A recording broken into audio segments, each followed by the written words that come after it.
Hello students, आज जो topic हम डिस्कस करने जा रहे हैं वो है anatomy and physiology of human nose. ठीक है, नोज जो है आपका एक सेंसरी ऑर्गन है।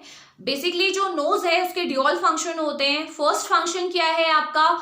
Sense of smell. अगर आप किसी चीज की स्मेल को परसीव कर पा रहे हैं तो वो किसकी वजह से है? नोज की वजह से है, क्योंकि नोज में ही ओल्फैक्टरी रिसेप्टर्स प्रेजेंट होते हैं जो कि आपका क्या करते हैं, स्मेल की सेंसेशन के लिए रिस्पॉन्सिबल होते हैं। सेकेंड जो फंक्शन है वो क्या है? Most important, breathing. जो गैसेस एक्सचेंज हो रहा है बॉडी में, जो लंग्स आपका गैसेस एक्सचेंज करते हैं, लेकिन आपकी जो एयर है वो जाती कहाँ से है? नोज के थ्रू। तो नोज आपका एक्सटर्नल पार्ट है ऑफ रेस्पिरेटरी सिस्टम। तो ये ड्यूअल फंक्शन हो गया आपका नोज का। हम जो आज का लेक्चर हम डिस्कस करने जा रहे हैं वो हम दो पार्ट्स में डिवाइड करेंगे। फर्स्ट हम एनाटॉमी डिस्कस करते हैं, देन हम फिजियोलॉजी में आएंगे। तो first let's start with the anatomy. ठीक है, एनाटॉमी की बात करते हैं तो नोज जो है आपका डिफरेंट पार्ट्स में डिवाइडेड है। तो वन बाय वन हम उन पार्ट्स को पढ़ेंगे और उनके क्या फंक्शन है ये देखेंगे। ठीक है, चलिए तो स्टार्ट करते हैं with the parts of nose. Specially मैं केवल नोज की बात कर रही हूँ, रेस्पिरेटरी सिस्टम हमने नहीं पढ़ना है। केवल आज जो टॉपिक हम डिस्कस करने जा रहे हैं वो पर्टिकुलरली नोज से रिलेटेड है। तो नोज के पार्ट देखते हैं। तो सबसे पहला part external metres. External metres आपके नोज का वो पोर्शन है जो कि आपको आउटसाइड दिखाई दे रहा है, जो आपको बाहर से, ये नोज में जो आपका ये ट्रायंगुलर स्ट्रक्चर है, ये बाहर से जो भी अपेयर हो रहा है, ये क्या है आपका? External metres. ठीक है, नेक्स्ट आपका एक्सटर्नल वेस्टिबुल। अब ये एक्सटर्नल वेस्टिबुल क्या है? देखिए, जो आपका ये एक्सटर्नल मीटर्स है, जो आउटसाइड पोर्शन है, ये अंदर साइड से क्या है? इसमें नेजल म्यूकोसा है ना पूरा। तो उस म्यूकोसल लेयर से, जो नोज के अंदर की आपकी म्यूकोसा है, उससे आपकी आउटर स्किन को जो कनेक्ट करता है, ये टिप पे जो पोर्शन है, इसको हम क्या बोलते हैं? External vestibule. क्लियर है? थर्ड पोर्शन पे आ जाते हैं, एक्सटर्नल नॉस्ट्रल्स। अब ये एक्सटर्नल नॉस्ट्रल्स क्या है? जो आपके, आप देख रहे हैं नोज में आपके जो दो होल प्रेजेंट है वो क्या है? आपके नॉस्ट्रल्स है। ठीक है, फोर्थ पोर्शन जो रहेगा आपका वो क्या है? आपका नेजल सेप्टम। ठीक है, नेजल सेप्टम क्या है? आपके पूरी नेजल कैविटी को जो बीच से डिवाइड कर रहा है, दो हिस्सों में डिवाइड कर रहा है आपके नोज को, वो क्या है आपका? Nasal septa. ये बेसिकली सेप्टा जो होता है कार्टिलेजिनस होता है और बोन से मिलके बना होता है। ठीक है, कार्टिलेज प्लस बोन।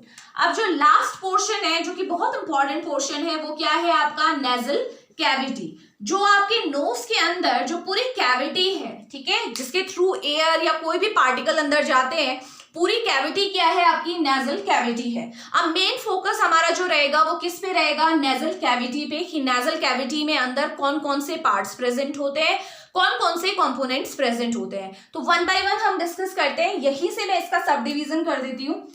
जो नेजल कैविटी है उसमें क्या क्या चीजें आएंगी? First, nasal mucosa, first portion है। ठीक है, देन आता है आपका नेजल सबम्यूकोसा,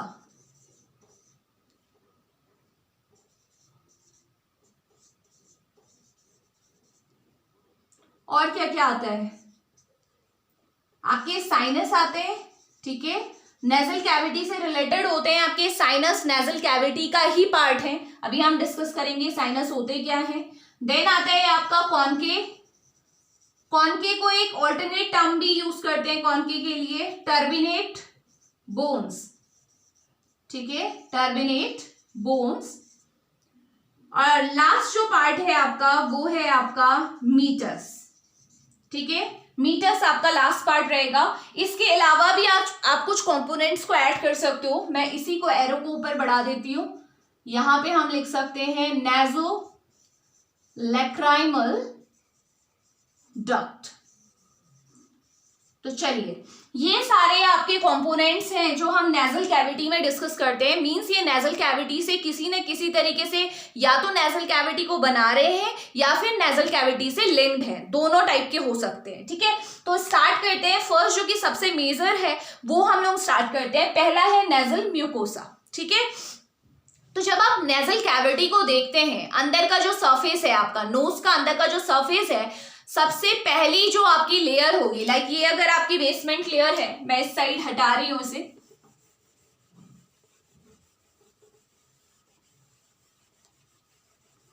चलिए ये नेजल कैविटी के पार्ट्स हैं, ये हम साइड में लिख चुके हैं, पार्ट सारे किसके हैं, ये नेजल कैविटी के, ठीक है। तो फर्स्ट पार्ट हम लोग डिस्कस कर रहे हैं जो है नेजल म्यूकोसा, क्योंकि इंपॉर्टेंट है तो मैं फर्स्ट यहीं से स्टार्ट कर रही हूं, नेजल म्यूकोसा। देखो जो आपकी नेजल कैविटी है ना, नेजल कैविटी में आपकी इस तरीके से एक बेसमेंट मेम्ब्रेन है, ठीक है। बेसमेंट मेम्ब्रेन के ऊपर आपकी क्या है, सेल्स प्रेजेंट है, याद रखेंगे। बेसमेंट मेम्ब्रेन आप देखेंगे कि स्टार्टिंग के, अगर बेसमेंट मेम्ब्रेन में यहां से स्टार्ट करती हूँ, साइड से देखिए, अगर ये नोज है, यहाँ पे ऊपर पूरी नेजल कैविटी जा रही है, तो स्टार्टिंग का जो नेजल कैविटी का 1/3 पोर्शन है, ठीक है, अगर आप उसे 3 पार्ट्स में डिवाइड करते हैं तो स्टार्टिंग के 1/3 पोर्शन में आपकी कैसी सेल्स प्रेजेंट होती है, स्क्वैमस सेल, याद रखेंगे। कौन सी सेल्स प्रेजेंट है, स्क्वैमस। स्क्वैमस कैसी सेल होती है, फ्लैट सेल, ये देखिए ये हमारी फ्लैट सेल है, लाइक अगर मैं इतने में छोड़ देती हूँ, ठीक है, ये 1/3 पोर्शन है, बट ये कैसी होंगी, स्ट्रेटिफाइड होंगी। ये मैंने आपको एपिथेलियल टिश्यू जब पढ़ाया था, मैंने उसमें पूरा आपको डिटेल में बताया था कि सिंपल क्या होता है, स्ट्रेटिफाइड क्या होता है। तो फर्स्ट आप लोग एपिथेलियल सेल की वीडियो देखें, उसे क्लियर करो कॉन्सेप्ट, तब आपको ये समझ में आने वाला है। तो ये मान लीजिए सेल्स हैं, ठीक है, ये नेजल कैविटी है पूरी। साइड से देखिए, अगर ये मेरा नोज है तो जो पूरी अंदर कैविटी होगी, यहां से स्टार्ट हो रही है, ऊपर जा रही है, तो नेजल कैविटी का जो स्टार्टिंग का 1/3 है, यानी कि यहां से जो 1/3 पोर्शन होगा, वहां पे कौन सी सेल है, स्क्वैमस सेल प्रेजेंट है, ठीक है। मैं यहां नीचे मेंशन कर देती हूँ, स्क्वैमस मतलब फ्लैट, तो इसे क्या बोलेंगे हम, क्या बोलना चाहिए हमें, स्ट्रेटिफाइड। क्यों बोला स्ट्रेटिफाइड, क्योंकि क्या है आपका मल्टी लेयर है। अगर सिंगल होता तो हम सिंपल बोलते हैं ऑब्वियसली। किस टाइप की सेल है, फ्लैट सेल है। फ्लैट सेल्स को क्या बोलते हैं, क्या नाम देते हैं, स्क्वैमस। फ्लैट सेल्स को क्या बोलते हैं, स्क्वैमस इपिथेलियम। क्लियर हो गया। 1/3 पोर्शन में कैसी है, स्क्वैमस सेल है।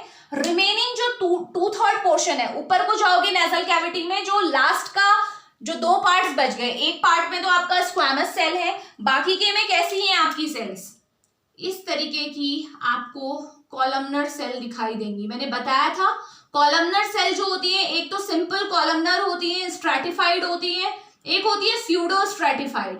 क्या होता है स्यूडो स्ट्रेटिफाइड में, जो सेल्स होती हैं, सेल्स तो आपकी सिंगल लेयर होती है, ये आपको दिख रहा होगा, सिंगल लेयर सेल है, बट होता क्या है, सेल का जो आपका आप बोल सकते हो हाइट जो होती है वो डिफरेंट होती है। इसकी वजह से, हाइट अलग अलग होने की वजह से, जो सेल्स देखिए सबकी हाइट अलग अलग है, हाइट होने की वजह से ये सेल को हम क्या बोलते हैं, स्यूडो स्ट्रेटिफाइड, क्योंकि दिखने में ये स्ट्रेटिफाइड लगती है कि मल्टी लेयर है, बट होती नहीं है। और रीजन मैं बहुत सिंपल बता चुकी हूँ, अगर कॉलमनर बिल्कुल एक लाइन में होती है और एक ही हाइट की होती है तो उसे हम क्या बोलते हैं, सिंपल कॉलमनर। ये है तो एक ही लेयर, एक ही सिंगल लेयर है, बट सेल का जो साइज है वो अलग अलग है। इसीलिए जो आपकी रिमेनिंग 2/3 ऑफ नेजल कैविटी में जो आपकी लेयर प्रेजेंट होती हैं, सॉरी सेल्स प्रेजेंट होती हैं, वो कैसी होती हैं, देखिए वो होती हैं आपकी, और इस तरीके से आप इसके एक्सटेंशन निकाल दीजिएगा, सीलिया आपका यहाँ पे प्रेजेंट रहता है। क्या बोलेंगे इसे, स्यूडो स्ट्रेटिफाइड, क्योंकि ये आपकी स्ट्रेटिफाइड तो है नहीं, लेकिन क्योंकि इनके साइज अलग अलग है इसकी वजह से इन्हें स्ट्रेटिफाइड की कैटेगरी में रखा है। बट स्यूडो, स्यूडो मतलब फॉल्स, स्यूडो स्ट्रेटिफाइड। सेल का शेप कैसा है, कॉलम, तो क्या लिखेंगे हम, कॉलमनर, और सीलिया इनमें प्रेजेंट है, hair like projection, ciliated epithelium. तो ये रही आपकी फर्स्ट नेजल म्यूकोसा की कंपोजिशन। नेजल म्यूकोसा जो है आपका, उसमें आपका क्या है, जो स्टार्टिंग का 1/3 पोर्शन है, ये 1/3 पार्ट है आपका, ये रिमेनिंग 2/3 पोर्शन हो गया।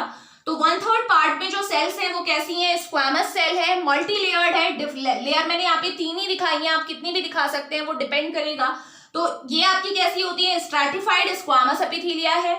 लास्ट का जो 2/3 है वो कैसा है, pseudo stratified columnar ciliated epithelia. Ciliated क्यों, क्योंकि इसमें सीलिया प्रेजेंट है। अब आ जाते हैं इसके फंक्शन में, ठीक है। जो ये आपको दिख रहा है, जो ये स्क्वैमस एपिथेलिया है, ये कैसी होती है, इनकी खासियत क्या होती है, दे आर प्रोलिफरेटिव सेल। जो इनकी ये तो आपने पढ़ा है ना कि जो इपिथीलिया होता है हमेशा किससे कनेक्टेड होता है। ब्लैक कलर की जो लाइन है इसे मैं क्या बोल सकती हूँ, बेसमेंट मेम्ब्रेन। हमेशा नीचे से क्या रहता है, बेसमेंट मेम्ब्रेन से अटैच्ड रहता है। इपिथेलियल टिश्यू की खासियत ही ये होती है। तो हमेशा ध्यान रखना कि जो ये वाला पोर्शन है, जो 1/3 पार्ट है जहाँ पे स्क्वामस एपिथेलिया प्रेजेंट है, उसमें जो बेसमेंट मेम्ब्रेन से ये सेल अटैच्ड है ना, बेसमेंट मेम्ब्रेन से जो सेल आपको अटैच दिख रही है, जो कि फर्स्ट लेयर है, वो कैसी होगी, प्रोलिफरेटिव सेल होंगी। प्रोलिफरेटिव का मतलब समझते हैं, यहाँ पे क्या होगा, आपका सेल डिवीजन होते रहेगा। तो होगा क्या, जो ऊपर वाली सेल्स हैं, ठीक है, ऊपर की जो सेल्स हैं अगर वो हटती रही, जैसे पुरानी होती गई हटती गई, तो नीचे से नई सेल बनती चली जाएंगी, क्योंकि जो बेसमेंट से अटैच जो फर्स्ट लेयर है ये प्रोलिफरेटिव है नेचर में। तो होता क्या है, मान लो देखो ये म्यूकोसा है, अगर ये आपका मान लो बाहर से कोई भी एयर अंदर जा रही है, आपने अपने नोज से क्या लिया, एयर को इनहेल किया, एयर में अगर कोई भी आपका माइक्रोब वगैरह प्रेजेंट होगा, ये आपके माइक्रोब्स हैं वो प्रेजेंट हैं, तो माइक्रोब्स क्या करेंगे, इन सेल्स को, जो अपर लेयर में सेल है उन्हें डैमेज कर सकते हैं। हालांकि प्राइमरी बैरियर म्यूकस प्रेजेंट होता है इस लेयर को बचाने के लिए, बट अगर म्यूकस भी नहीं रोक पाया तो ये पहली लेयर को सबसे ज्यादा खतरा रहेगा, तो ये डैमेज हो सकती है। तो इसको डैमेज सॉरी मैंने रूट अलग बना दिया, ये आएगा एयर का फ्लो, क्योंकि फर्स्ट जो आपका पार्ट है 1/3 पोर्शन यहाँ से है ना, तो एयर यहाँ से जाएगी। तो जब एयर यहाँ से जाएगी तो एयर में अगर कोई माइक्रोब प्रेजेंट है तो सबसे पहले वो क्या करेंगे, ऊपर वाली लेयर पे अटैक कर सकते हैं, अगर म्यूकस प्रिवेंट नहीं कर पाया तो होगा क्या, ऊपर वाली लेयर पे अटैक होगा, सेल्स डैमेज होंगी। तो सेल का जो रिन्यूअल होगा वो कैसे होगा, यहाँ से होगा। जो बेसमेंट मेम्ब्रेन से अटैच लेयर है, फर्स्ट लेयर है सेल्स की, वो कैसी है आपकी, प्रोलिफरेटिव है नेचर में, हमेशा उसमें क्या होता है, डिवीजन होते रहता है। पुरानी सेल अगर ऊपर से डैमेज हो रही है तो नीचे से नई सेल जाएंगी, तो टर्नओवर मेंटेन रहेगा। तो फर्स्ट फंक्शन आपको समझ में आ गया कि स्ट्रैटिफाइड स्क्वैमस एपिथेलिया का क्या फंक्शन है, क्योंकि फर्स्ट टाइम जब एयर अंदर आएगी तो पहले किससे कांटेक्ट करेगी, यहाँ से एयर गई, फर्स्ट किससे कांटेक्ट करेगी, जो 1/3 पोर्शन है, बाद में जाएगी ना ऊपर। अब देखिए इसका फंक्शन देखते हैं जरा, pseudo stratified columnar ciliated epithelia. अब इसका क्या फंक्शन है, हमेशा ध्यान रखिएगा कि जो सीलिएटेड एपिथेलिया है ना, सबसे पहली बात, जो ये कॉलमनर सीलिएटेड एपिथेलिया है, इसमें आपकी क्या होती है, गोबलेट सेल प्रेजेंट होती है। कौन सी सेल प्रेजेंट होती है, गोबलेट सेल्स प्रेजेंट होती है। ये जो आपको एपिथेलिया दिख रहा है, और गोबलेट सेल का क्या काम होता है, म्यूकस प्रोडक्शन का। तो म्यूकस जो बन रहा है, आपको पता है पूरी नेजल कैविटी में म्यूकस कितना ज्यादा इंपॉर्टेंट है, क्योंकि नेजल कैविटी में अगर आपका लुब्रिकेशन नहीं होगा, मॉइस्चराइजेशन नहीं होगा, तो नेजल कैविटी में क्या होगा, ड्राइनेस हो जाएगी, स्कैली हो जाएगी, तो वो बहुत प्रॉब्लमेटिक रहेगी सिचुएशन, है ना। तो ये म्यूकस रिलीज करती है। ये कॉलमनर जो एपिथेलिया है, इसमें गोबलेट सेल्स प्रेजेंट हैं, जिससे क्या होगा, आपका म्यूकस रिलीज होगा। फर्स्ट फंक्शन तो ये रहा। सेकेंड फंक्शन क्या है आपका, ये जो सीलिया आपको दिख रहे हैं, क्योंकि हमने बोला ना इसमें सीलिया प्रेजेंट है। अब सीलिया क्या करेंगे, देखो सीलिया का काम क्या होता है कि क्योंकि म्यूकस केवल ये गोबलेट सेल ही नहीं बनाती है, और भी जगह होता है, जैसे साइनस है, अभी मैं आपको आगे बताऊंगी, ये साइनस भी क्या करते हैं, आपके म्यूकस प्रोडक्शन करते हैं। तो अगर इतना सारा म्यूकस आपके नेजल कैविटी में आ रहा है, ठीक है, पूरी ये नेजल कैविटी है, इसमें इतना सारा म्यूकस है, तो कोई ना कोई तरीका होना चाहिए ना म्यूकस को वहां से हटाने का। तो वो कौन करता है, सीलिया। सीलिया क्या करता है, सीलिया आपको पता है मूवमेंट के लिए रिस्पॉन्सिबल होता है। तो सीलिया क्या करेगा, पूरी नेजल कैविटी में, ये पूरी मान लो नेजल कैविटी है, इसमें जितना भी म्यूकस होगा उसको अपने मूवमेंट के थ्रू क्या करेगा, थ्रोट की तरफ लेके जाएगा, ठीक है, अपना मूवमेंट दिखाएगा सीलिया, और जितना भी म्यूकस है वो कहाँ जाएगा, थ्रोट में जाएगा, थ्रोट से आपके स्टमक में जाएगा, स्टमक में आपके एंजाइम्स प्रेजेंट हैं, गैस्ट्रिक जूस प्रेजेंट है, जो कि उसको क्या कर देंगे, डाइजेस्ट कर देंगे। तो ये आपका क्या रहेगा, म्यूकस का फेट होगा। तो फाइनली जो सीलिया का आपको इंपॉर्टेंस पता चल गया। और जनरली होता क्या है, देखो जब विंटर्स में आपका क्या होता है, सीलिया इनएक्टिवेट हो जाते हैं, जो एक्टिविटी है उनकी कम हो जाती है, इसीलिए आपने देखा होगा विंटर्स में आपकी रनी नोज जो होती है, जो आपका क्या है, नोज जो है आपका, क्योंकि उसमें फ्लूइड क्या होता है, आपका ड्रिप करने लगता है। क्यों करता है, क्योंकि ये सीलिया उस टाइम पे इनएक्टिवेटेड रहते हैं। अगर सीलिया होता तो क्या होता, लगातार जितना म्यूकस आपका बन रहा है वो वापस कहाँ चला जाता, मूव करता हुआ थ्रॉट में आ जाता, थ्रॉट से स्टमक में डाइजेस्ट हो जाता। बट ऐसा नहीं होता है ड्यूरिंग विंटर्स या फिर ड्यूरिंग इन्फेक्शन। अगर कोई एलर्जी है, कोई इन्फेक्शन है, तो उस टाइम पे भी ये सीलिया क्या हो जाते हैं, इनकी एक्टिविटी कम हो जाती है, जिसकी वजह से म्यूकस आपके नेजल कैविटी में इकट्ठा हो जाता है और फिर वो क्या होता है आपका रनी नोज के फॉर्म में आपका बाहर आता है। क्लियर है? तो ये था आपका क्या अबाउट नेजल म्यूकोसा। क्या फंक्शन है दोनों का मैंने इंडिविजुअली आपको बता दिया कि इसमें आपका क्या है, प्रोलिफरेटिव सेल्स हैं 1/3 पार्ट्स में। जो 2/3 पोर्शन है उसमें आपका सीलिया प्रेजेंट है, जो कि म्यूकस को रिमूव करने के लिए, ड्रेन करने के लिए इनटू थ्रॉट और फिर स्टमक इंपॉर्टेंट है।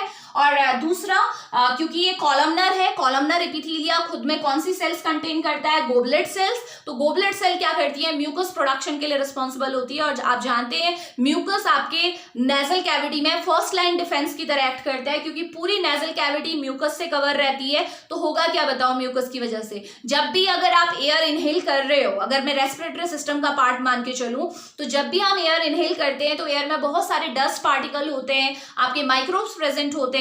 तो ये म्यूकस क्या करता है आपका बेसिकली उन पार्टिकल्स को और उन माइक्रोब्स को इंट्रैप कर लेगा, डस्ट पार्टिकल्स को, और उन्हें क्या करेगा आपका डिग्रेड कर देगा। डिग्रेड क्या करेगा, सीलिया म्यूकस ने उसे इंट्रैप कर लिया। अब अंदर जो एयर जा रही है वो कैसी है, आपकी फिल्टर्ड एयर है। और ये सीलिया क्या करेंगे, जितना भी म्यूकस था उसे कहाँ भेजेंगे, थ्रॉट में। थ्रॉट से कहाँ गया, स्टमक में, डाइजेस्ट हो गया। जो माइक्रोब्स थे वो भी क्या हो गए, डाइजेस्ट हो गए। तो ये फंक्शन आपका किसका है, ओवरऑल आपका नेजल म्यूकोसा का है। अब सेकेंड हम पार्ट में आते हैं,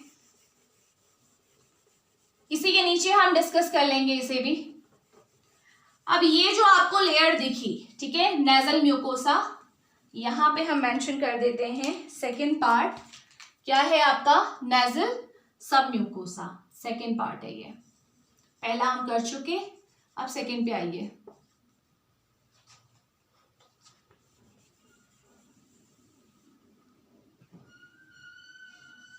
नेजल सब म्यूकोसा। चलिए फर्स्ट लेयर हमें दिख गई, ये क्या है हमारी नेजल म्यूकोसा, और बेसमेंट मेम्ब्रेन के क्या है, ऊपर है। अब देखो जो ये बेसमेंट मेम्ब्रेन है इसके नीचे एक और लेयर होती है, बट वो लेयर कैसी होती है, मैं उस लेयर को सिंपल इस तरीके से हम दिखा देते हैं। ये वो लेयर है, कहाँ पे प्रेजेंट है आपकी, ये जो आपका बेसमेंट मेम्ब्रेन है जिसके ऊपर नेजल म्यूकोसा था, उसके नीचे ये मेम्ब्रेन प्रेजेंट है, लेयर प्रेजेंट है, जिसको हम क्या बोलते हैं, नेजल सब म्यूकोसा बोलते हैं। यहाँ ये क्या होती है, यहाँ पे आपको क्या क्या चीजें दिखने वाली हैं।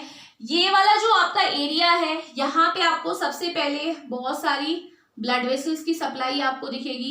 एक्सटेंसिव नेटवर्क आपको यहाँ पे दिखाई देगा ब्लड वेसल्स का, ठीक है, मैं ऐसे बना दे रही हूँ। सेकेंड, आपको क्या क्या दिखाई देने वाला है, और आपके नर्व्स आपको दिखाई देंगी इस एरिया में, और वो भी बाइपोलर नर्व होगी जिसकी 2 एक्सटेंशन होंगे। मान लीजिए ये वो न्यूरॉन है, मैं इसी तरीके से इन्हें ड्रॉ कर रही हूँ। ये आपके क्या हुए, न्यूरॉन्स, ठीक है, नर्व्स आपकी बेसिकली यहाँ पे प्रेजेंट है। और क्या क्या चीजें प्रेजेंट होती है, यहाँ पे आपका ब्लड प्लाज्मा प्रेजेंट होता है, ठीक है, बहुत सारी ग्लैंड्स प्रेजेंट होती हैं जो कि क्या कर रही हैं, वाटरी सिक्रीशन दे रही हैं। तो इस तरीके से आप बोल सकते हैं कि जो कि नेजल सब म्यूकोसा है, जो कि बेसमेंट मेम्ब्रेन के जस्ट नीचे है, वहां पे आपकी क्या क्या चीजें प्रेजेंट है, मैं 1 बाय 1 लिखती हूँ, फिर उसके फंक्शन हम लोग डिस्कस करेंगे। फर्स्ट देखिए क्या था, ये जो मैंने यहाँ पे ड्रॉ भी किया था, फर्स्ट ब्लड वेसल्स यहाँ पे आपको मिलेंगी, ब्लड वेसल्स।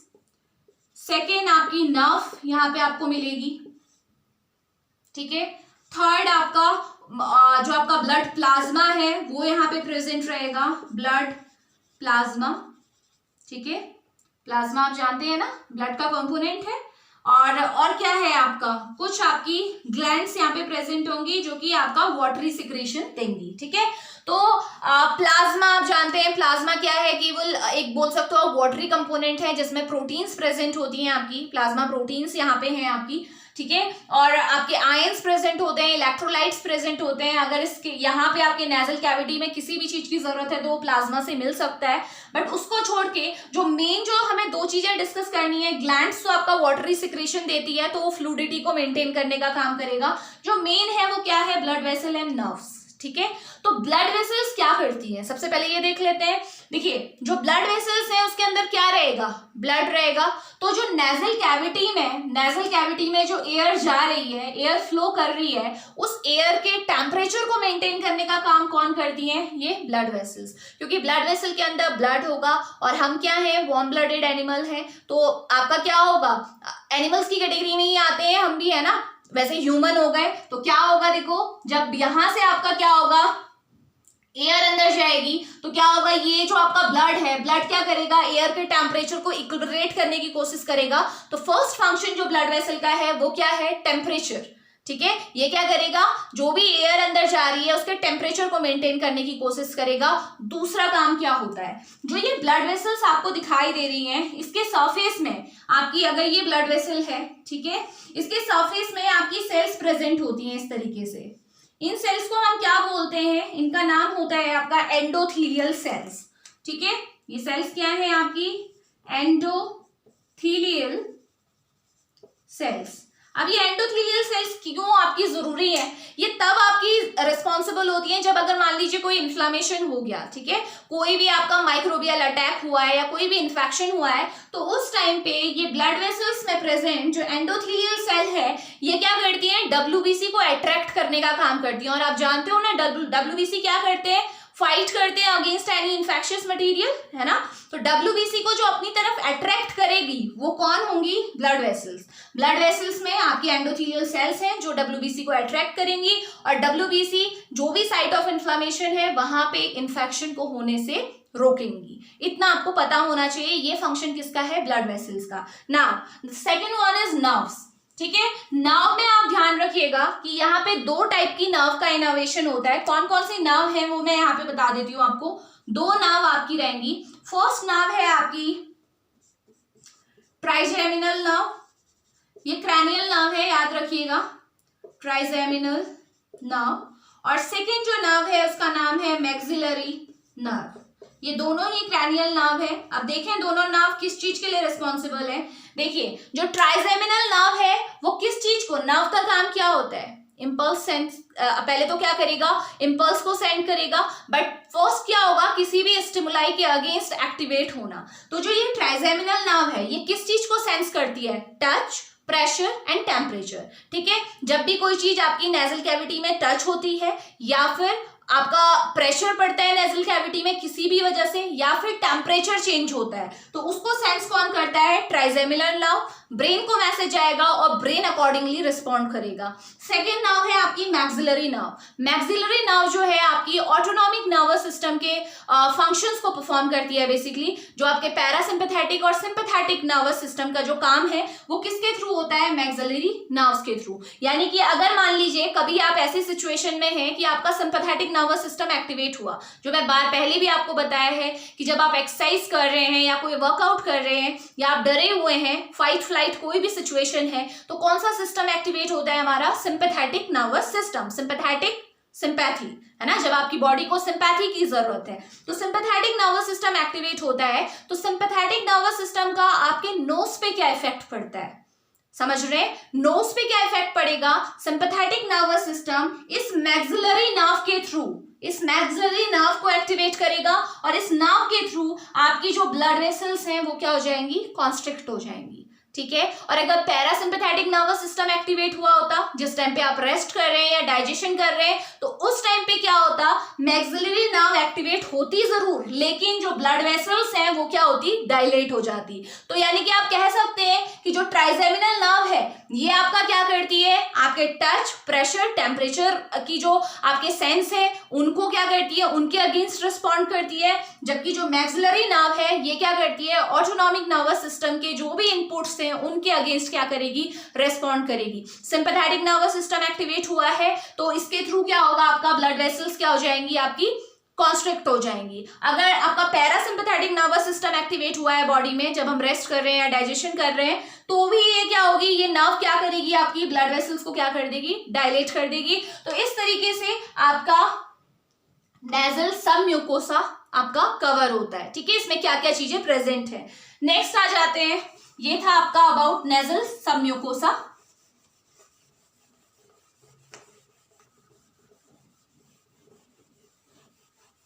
अब क्या है, थर्ड पार्ट हम डिस्कस करने जा रहे हैं, जो कि क्या है आपका साइनस। चलिए साइनस देखिए, साइनस आपके क्या है, बेसिकली आपके नेजल कैविटी, आप कह सकते हो नेजल कैविटी के अंदर नहीं है बट नेजल कैविटी से अटैच्ड है, ठीक है। नेजल कैविटी का आप एक तरीके से उन्हें पार्ट बोल सकते हो, क्योंकि उनका जो भी सिक्रीशन आता है वो नेजल कैविटी में ही आता है, डायरेक्टली वो नेजल कैविटी में नहीं है। अगर मैं नेजल कैविटी देखूं तो वहां पे साइनस नहीं है। साइनस ऐसे हैं जो एयर फिल्ड चैम्बर है, उनके अंदर क्या होता है आपका म्यूकस बनता है, और वो म्यूकस कहाँ आपका आके रिलीज होता है, आपकी नेजल कैविटी में। अभी मैंने थोड़ी देर पहले आपको बताया था कि गोबलेट सेल से ही म्यूकस नहीं बनता, आपके जो साइनस होते हैं ये भी क्या करते हैं, म्यूकस बनाते हैं। तो आपके टोटल 4 टाइप के म्यूकस साइनसेस प्रेजेंट होते हैं आपके, ठीक है, जो कि नेजल कैविटी से अटैच्ड होते हैं। देखिए जो आपके, अगर मैं इस तरीके से आपको समझाती हूँ कि जो आपके ये नोज आपको दिख रहा है, नोज के जो साइड में यहाँ पे जो आपके क्या है साइनस होते हैं, उन्हें हम क्या बोलते हैं, इथमॉइड साइनस, ठीक है। जो आपके नोज के यहाँ पे टॉप पे यहाँ साइड में प्रेजेंट है, ये क्या है, इथमॉइड साइनस। जो आपकी चीक के पास पे है, थोड़ा सा नेजल कैविटी से हटके चीक के पास जो आपके साइनस प्रेजेंट है वो क्या है, आपके मैक्सिलरी साइनस। देन आपके ये फ्रंटल में जो ये वाला एरिया है आपका, फ्रंटल लोब के पास का एरिया, यहाँ पे जो आपके साइनस प्रेजेंट होते हैं इन्हें हम क्या बोलते हैं, फ्रंटल साइनस। और जो आपके नोज के जस्ट बैक साइड में जो आपका साइनस प्रेजेंट होता है उसको क्या बोलते हैं हम, स्फेनॉइड साइनस। हमेशा ध्यान रखोगे साइनस क्या होते हैं, पेयर में प्रेजेंट होते हैं, एक नहीं है। अगर इथमॉइड है तो एक इस साइड एक इस साइड, ठीक है। मैक्सिलरी है तो एक इस साइड और एक इस साइड, फ्रंटल एक यहाँ एक यहाँ, और स्फेनॉइड भी आपके नोज के बैक साइड में है, एक इस साइड रहेगा एक इस साइड रहेगा। तो यही आपके क्या है, साइनस प्रेजेंट है। तो इन्हें 1 बाय 1 हम नेम दे देते हैं कि कौन कौन से साइनस आपके प्रेजेंट होते हैं। फर्स्ट कौन सा है आपका, इथमॉइड साइनस, ठीक है। सेकेंड आपका क्या है, मैक्सिलरी साइनस। सबकी लोकेशन मैं आपको बता चुकी हूं, कौन सा साइनस कहां पे प्रेजेंट है। साइनसेस लिखना आप, क्योंकि पेयर में है ना, ठीक हो गया। थर्ड आपका क्या रहेगा, फ्रंटल साइनस, जो हेड पोर्शन में फोरहेड में है आपका। और जो लास्ट है आपका वो क्या है, आपका जो नोज के बैक साइड में है वो क्या है, स्फेनॉइड साइनसेस, ठीक है। 2 हो गए नंबर में, एक पेयर, ठीक है। तो ये साइनस है, साइनस का फंक्शन समझ में आता है, म्यूकस रहेगा। और हमेशा ध्यान रखना जो भी एयर हम इनहेल करते हैं वो साइनस में जाती है, और जो हमारी वॉइस की बेसिकली जो वॉइस की टोन होती है ना, उसके लिए ये रिस्पॉन्सिबल होता है। साइनस जो होता है हमारी वॉइस की टोन को भी क्या करता है आपका, आप बोल सकते हो रेगुलेट करता है, ठीक है। तो साइनस के 2 फंक्शन हुए। फर्स्ट फंक्शन क्या है, वॉइस टोन क्वालिटी को आपका मेंटेन करना। सेकेंड फंक्शन क्या है आपका, म्यूकस प्रोडक्शन का। तो अब होता क्या है, देखो इसी के साथ मैं दूसरे पार्ट्स को भी कवर कर लूंगी यहीं पे। तो जो साइनस है ना, साइनस अपने अंदर का जो भी म्यूकस है, ठीक है, जो इसके अंदर म्यूकस है एक्सेप्ट स्फेनॉइड साइनस, इसकी बात मैं नहीं कर रही हूँ, ये तो डायरेक्टली आपका नेजल कैविटी में ड्रॉ करता है इसका जो भी सिक्रीशन है। लेकिन ये स्टार्टिंग के जो 3 आपको साइनस दिखाई दे रहे हैं, ये अपना सिक्रीशन किसे देते हैं, आपका मीटस को, ठीक है। इसीलिए मैं यहीं पे कवर कर रही हूँ। जो मीटस होते हैं वो आपके क्या होते हैं, 3 मीटस होते हैं दोनों नेजल कैविटी में। जो आपकी नेजल कैविटी आप जान रहे हैं ना, एक राइट एक लेफ्ट हो गया, तो दोनों नेजल कैविटी में 3 आपके मीटस प्रेजेंट होते हैं। ये भी आपके क्या है, दोनों साइड प्रेजेंट है। तो देखो कौन कौन से मीटस होते हैं। मीटस कौन सा है, सुपीरियर मीटस, देन आ जाएगा आपका मिडिल मीटस, और लास्ट आ जाएगा आपका इंफीरियर मीटस। चलिए अब क्या होते हैं, देखो इथमॉइड जो साइनस है, ठीक है, इथमॉइड साइनस से क्या होगा, जो भी आपका म्यूकस निकलेगा वो सबसे पहले कहाँ जाएगा, सुपीरियर मीटस पे और मिडिल मीटस पे, दोनों में जाता है। इसका जो भी म्यूकस रहेगा दोनों में जाएगा, सुपीरियर में भी जाएगा और मिडिल मीटस में भी जाएगा, ठीक हो गया। मैक्सिलरी साइनस का जो होगा, जितना भी आपका म्यूकस होगा वो कहाँ जाने वाला है, मिडिल मीटस में। और फ्रंटल साइनस का जितना भी म्यूकस है वो कहाँ जाने वाला है, मिडिल में, यानी कि सुपीरियर में केवल इथमॉइड देने वाला है, बाकी मिडिल में इन तीनों का आ रहा है। स्फेनॉइड साइनस किसी भी मीटर्स को नहीं देता है, उसे आप छोड़ दीजिए, वो डायरेक्टली नेजल कैविटी में पहुंचाएगा। जो भी म्यूकस इसमें बनेगा स्फेनॉइड साइनस में, वो डायरेक्टली कहाँ पहुंचने वाला है, आपकी नेजल कैविटी में, उसके बीच में ये मीटर्स नहीं आएंगे। अब ये इंफीरियर मीटर्स का क्या करें, ये जो आपको दिख रही है नेजोलैक्रिमल डक्ट, ये जो आपका क्या है नेजोलैक्रिमल डक्ट क्या होती है, यहीं पे कवर हो जाएगी। लैक्रिमल डक्ट क्या होती है, जो आपके टेयर होते हैं ना, टेयर की डक्ट जो होती है वो डायरेक्टली क्या होती है, नेजल कैविटी से कनेक्टेड होती है। जो टेयर आपके फॉर्म हो रहे हैं आईज में, वो डायरेक्टली क्या है, एक डक्ट होती है जो कि उसे नेजल कैविटी तक पहुंचाती है, उसको हम बोलते हैं नेजोलैक्रिमल डक्ट, क्योंकि वो टेयर को कहां तक ला रही है, आपके कहां तक ला रही है, नेजल कैविटी तक ला रही है। तो ये जो नेजोलैक्रिमल डक्ट है, जो भी इसके अंदर का जितना भी आपका क्या रहेगा, टेयर रहेगा या फिर म्यूकस है, वो कहाँ भेजेगा, इंफीरियर मीटर्स में, डायरेक्टली नेजल कैविटी में नहीं जाएगा, पहले कहाँ जाएगा, इंफीरियर मीटर्स में। अब क्या होगा, देखो सबसे सिक्रीशन आ चुका है, सबसे जो भी म्यूकस था, टेयर था, रेस्पेक्टिव मीटर्स में आ चुका है, और ये तीनों मीटर्स क्या करने वाले हैं, जो भी सिक्रीशन आया है, ये तीनों मीटर्स क्या करेंगे, सिक्रीशन को ड्रेन कर देंगे इनटू नेजल कैविटी। जो नेजल कैविटी है उसमें आपका सारा सिक्रीशन आ जाएगा। ठीक हो गया, रिलेशन सब समझ में आ रहे हैं ना, साइनस मीटर्स के बीच में क्या रिलेशन है और मीटर्स और नेजल कैविटी के बीच में क्या रिलेशन है। ठीक हो गया। अब देखो यहीं पे मैं एक और पार्ट डिस्कस कर रही हूं, जो है हमारा कॉन्के। कॉन्के क्या होती हैं, आपकी नेजल कैविटी में प्रेजेंट बोन होती हैं, जिन्हें हम टर्बिनेट बोन भी, इसीलिए मैंने इसका ऑल्टरनेट नेम दिया था। टर्बिनेट बोन्स होती हैं जो आपकी नेजल कैविटी में प्रेजेंट होती है। इनकी भी लोकेशन मैं इसी में दिखा सकती हूँ।